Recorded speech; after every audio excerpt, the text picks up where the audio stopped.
Hi everyone and happy Friday! Welcome to the Event Industry Facebook Live. I am Jen Singer, your host of the Event Industry.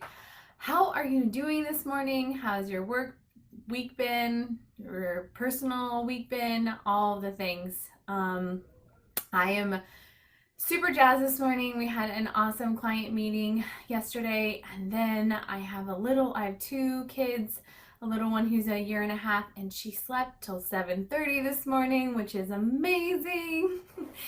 So I'm just like ready, pumped, and ready for Friday. I hope you're also having a really good week. If you are first joining us, we go live every week and talk about a different event planning topic, answer any questions that you might have, and hopefully support the events that you're producing. Whether you're an entrepreneur or you work for a venue or you are just looking to get into event planning, we have plenty of resources and tips here to support you.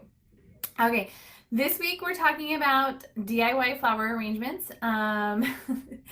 So along with being your host of the event industry, I also have my own company, Jen Singer Events, and I take a lot of challenges or unique experiences that come up during the events that I produce and share them with you of how I've gotten creative with problem solving. And I typically do not do floral arrangements. That is not my forte. There are many talented people that I adore locally here in San Diego.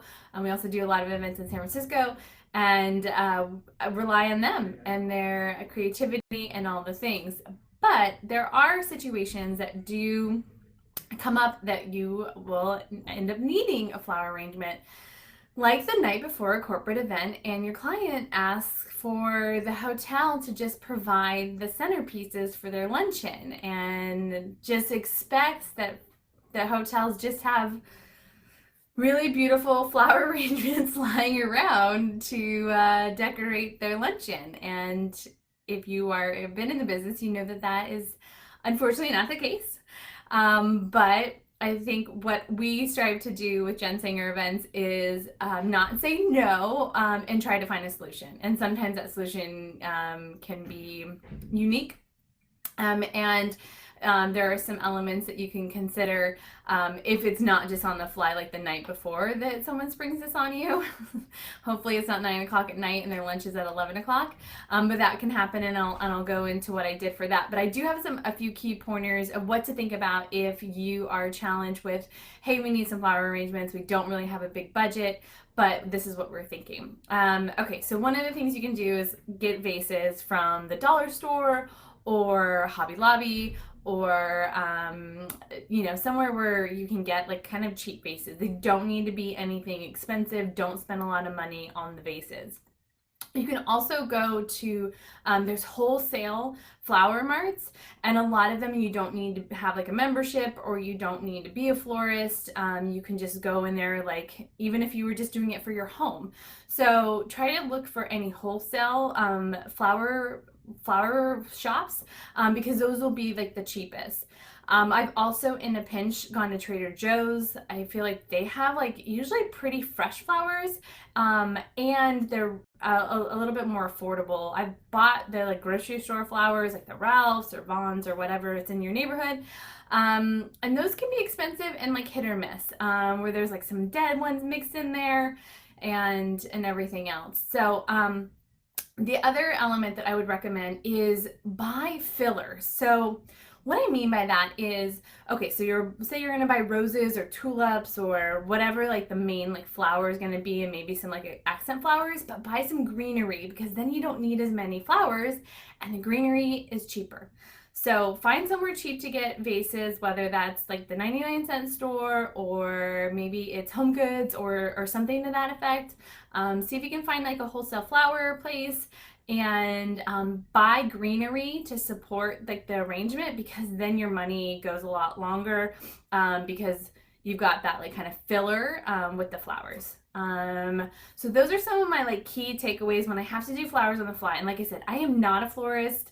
I don't try to do flowers, but I have in a pinch, And even when I was with one of my first event planning jobs was with a museum here in San Diego, and I did a lot of their flowers on the fly.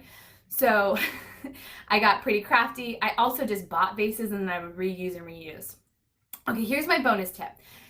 The pinch that I was in the other night, where the client said at 9 o'clock at night when we're doing their name tags and all their stuff, and they like decided they wanted floral arrangements. The solution that I came up with is I asked the hotel, it was a big hotel, if they had any extra vases, and they usually do. Most of the time they match, especially if you only need like 5 or 6. Now, if you need 20, you're probably not going to get 20. But if you only need, a few to go with, a lot of people leave vases at hotels. I've worked in the hotel industry, so that is a great resource. If you absolutely become in a pinch, a venue or a hotel will probably have some vases that you can borrow, just return. And then I went to, of all places, Walgreens. Walgreens has flowers. They were not amazing. I really had to pinch away some dead flowers, but it worked. And the client was really happy, and ultimately that's all that matters, is trying to make the clients happy. The guests don't need to know that it was Walgreens flowers or that you found the vases from the hotel, but that is basically event planning, is you are behind the scenes pulling it together, making magic happen, and no one is the wiser. So yeah, those are my tips today for flowers. I hope that was helpful. Side note, we are looking to interview people that are in the event industry. So if you would like to be interviewed and featured on our website and on our email list, please email me at hello@theeventindustry.com, and I'll put a link in this post too. So hello@theeventindustry.com. And if you're looking for more tools and templates and any resources to help you with your events, please check out our website, theeventindustry.com, eventindustry.com. Have an awesome weekend. Thanks so much for tuning in, and I'll see you guys next week. Bye.